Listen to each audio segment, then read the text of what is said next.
The Demon House of Indiana is one of the most terrifying paranormal cases in modern history, involving alleged demonic possession, exorcisms, and supernatural activity centered around a small house in Gary, Indiana.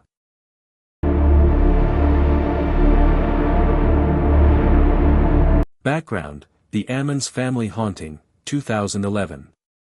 In 2011, Latoya Ammons, her mother Rosa Campbell, and Latoya's 3 children moved into a rental house at 3860 Carolina Street in Gary, Indiana.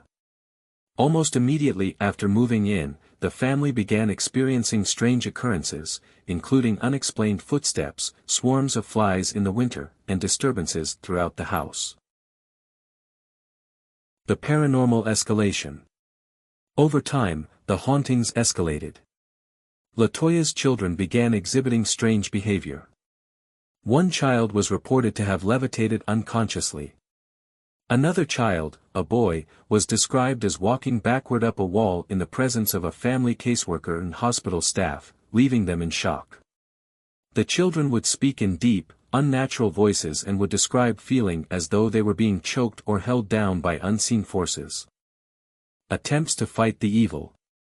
Desperate, Latoya and her mother consulted with priests and clairvoyants, who suggested the house was infested with over 200 demons.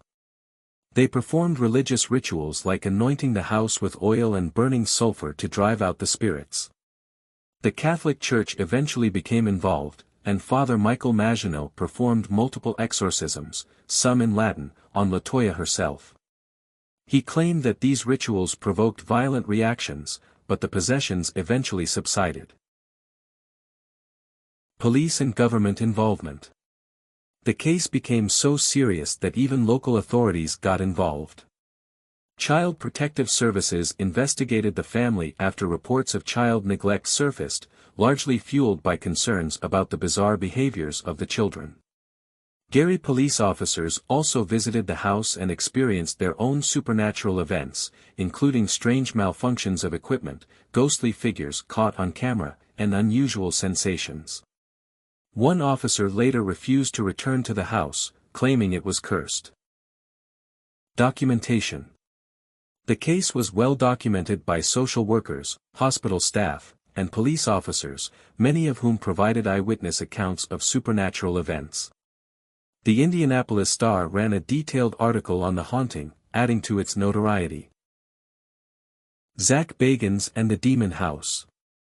In 2014, Zach Bagans, a well-known paranormal investigator and host of Ghost Adventures, purchased the Demon House to investigate it himself. He claimed the house had an overwhelming dark presence and that it affected him deeply. In his documentary, Demon House, 2018, he documents his investigation into the haunting. After his investigation, Bagans chose to demolish the house in 2016, believing it to be too dangerous for anyone to live in.